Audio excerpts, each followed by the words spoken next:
Et bonjour à tous. J'ai installé aujourd'hui les sensors de pression de pneus. Donc je vous mettrai le lien en dessous de la vidéo. C'est un modèle que j'ai acheté, commandé sur eBay. Ils ont l'air de fonctionner très bien. L'application est assez simple au demeurant. Et c'est un modèle que j'ai vu qui était vendu avec pas mal de systèmes de navigation qui incluait un système de pression des pneus. C'est la même marque, donc je vous montrerai tout ça. Il y a quelques points que je voulais évoquer quand même. Premier point, ça s'installe très facilement, donc à la place de vos capuchons de valve. Avant de les installer, avant de les utiliser, pardon, il faut les activer avec l'application. Donc c'est un logiciel que vous téléchargez sur Android ou iOS, peu importe. Ça a l'air de marcher de la même manière. Donc une fois que c'est fait, je vous montre à quoi ça ressemble. L'application elle ressemble un peu à ça. Je ne sais pas si on va bien voir sur le téléphone, voilà. Donc elle vous montre la température et la pression des pneus avant, pneus arrière. Vous pouvez mettre une alarme si vous voulez sur la température ou la pression minimum et maximum, donc ce qui est pas mal. La température, je vais dire qu'on s'en fout un peu pour être honnête, parce que je sais pas ce que ça doit être la température idéale de mes pneus quand je les utilise. Donc ça me donne une indication, mais c'est pas tellement probant, parce que je sais pas si c'est bien quelques degrés de plus ou de moins, j'en ai aucune idée. Pour autant, ce qui m'intéresse moi, c'est la pression des pneus. Je voulais dire toutefois que, comme toutes les innovations technologiques comme ça, il faut faire très attention à plusieurs choses. Premier point, quand vous avez des sensors comme ça, ils vérifient la pression des pneus, c'est bien, mais il ne faut pas que que vous sentiez que vous n'avez pas besoin de vérifier vos pneus périodiquement. Parce que c'est une grossière erreur. La pression des pneus, c'est une chose. Maintenant, si vous avez une vis qui est plantée dans votre pneu ici, là, ou un clou, et que vous n'avez pas encore une crevaison, peut-être que vous pouvez encore sauver la situation. Si vous en apercevez à temps, vous pouvez enlever la vis ou le clou, éventuellement mettre une mèche, etc., avant d'avoir un problème plus important. Parfois, ça arrive qu'un clou ou une vis ou un objet se plante dans le pneu, mais pas assez profondément pour crever le pneu.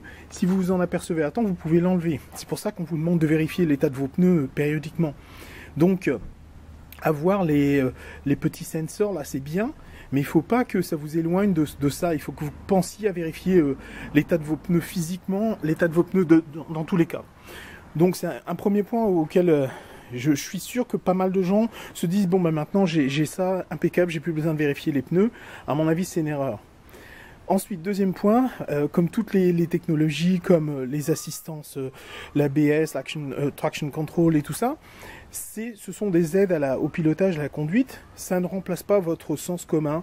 Il faut que vous vérifiez, par exemple, que la pression qui est donnée par vos sensors vous paraît correcte.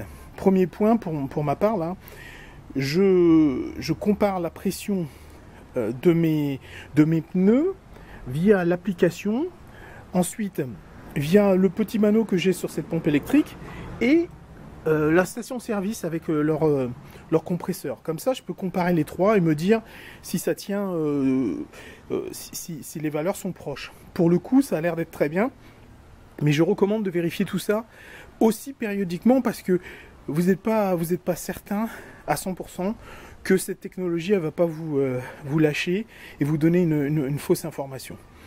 En roulant, c'est vrai que c'est super pratique, parce que une fois que vous avez l'app sur votre téléphone, vous pouvez avoir des notifications si votre pneu commence à perdre de la pression, par exemple. C'est peut-être que vous avez une crevaison lente, et si vous êtes dans un trip, vous êtes loin, et ben c'est quand même pas mal de s'en apercevoir à temps, quoi, avant de se retrouver au milieu de nulle part avec un pneu crevé, quoi.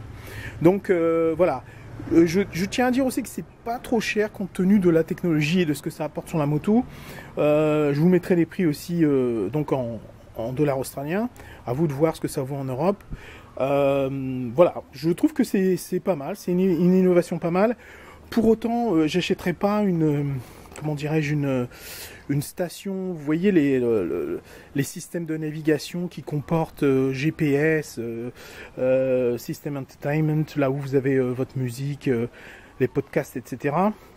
Avec cette option-là. Parce que dans ce cas-là, ce que vous allez vous apercevoir que l'option, elle coûte beaucoup plus cher que les sensors que j'ai là, qui sont les mêmes. C'est la même marque, c'est les mêmes modèles. Donc en gros, avoir cette option-là, quand c'est dans un package, ça vous coûte beaucoup plus cher que d'acheter séparément. C'est un peu bizarre, mais bon. Donc là, pour le coup, moi j'ai payé dans les, je crois que c'est dans les 40 et quelques dollars australiens, 45, un truc comme ça. Et j'avais vu un système de navigation qui offrait cette option, et l'option, elle coûtait 140 dollars. Et c'était exactement les mêmes sensors, et l'application, elle ressemblait comme 2 gouttes d'eau à celle que j'ai sur mon téléphone.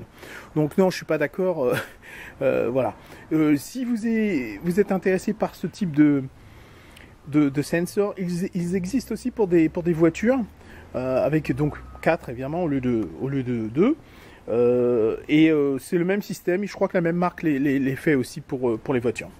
Voilà, je tenais à faire un petit partage de ça parce que j'ai pas trouvé énormément d'informations qui m'intéressaient sur internet à ce sujet-là. Si vous avez des questions, n'hésitez pas à me contacter. Merci, à bientôt.